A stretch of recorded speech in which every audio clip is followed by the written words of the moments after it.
Good morning, welcome to my channel. What I want to speak about today is our beef and our livestock and our farmers, folks. Right now they're going through a lot of devastating things, folks. Before I get into this, I want to use copyright claim 107 for educational purposes only, folks. Fair use for educating, learning, and teaching, folks. This is what I'm going to do. We're going to jump right into this clip to let you hear what these farmers are saying, folks, about their livestock. Because a lot of these farmers can no longer afford to feed their livestock, people. Yes, and this is very devastating. And this is going to take a toll on each and every one as far as us getting beef. It's going to affect us all, folks. So let's take a look at it.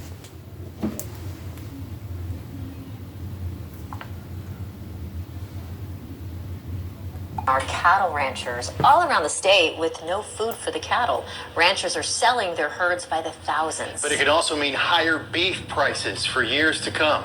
Nabil Ramadna shows us why.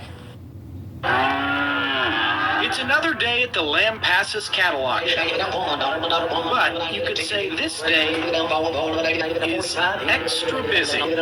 Way more cows.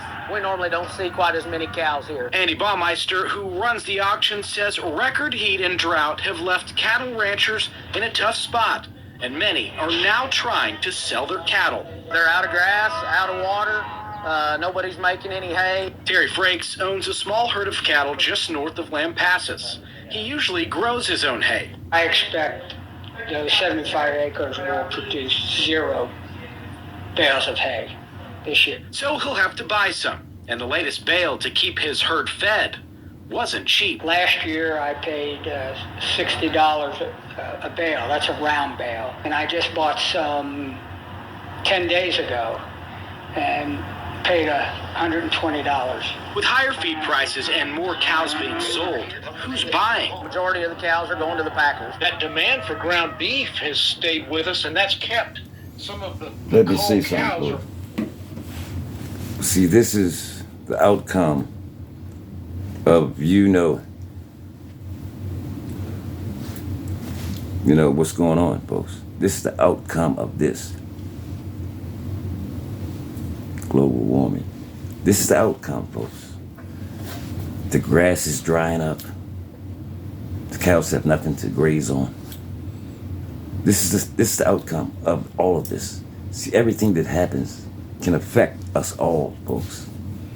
So this is going to affect us. The beef is going to go up higher. Yes, it's going to go higher and higher and higher. Let's get back to this clip, folks.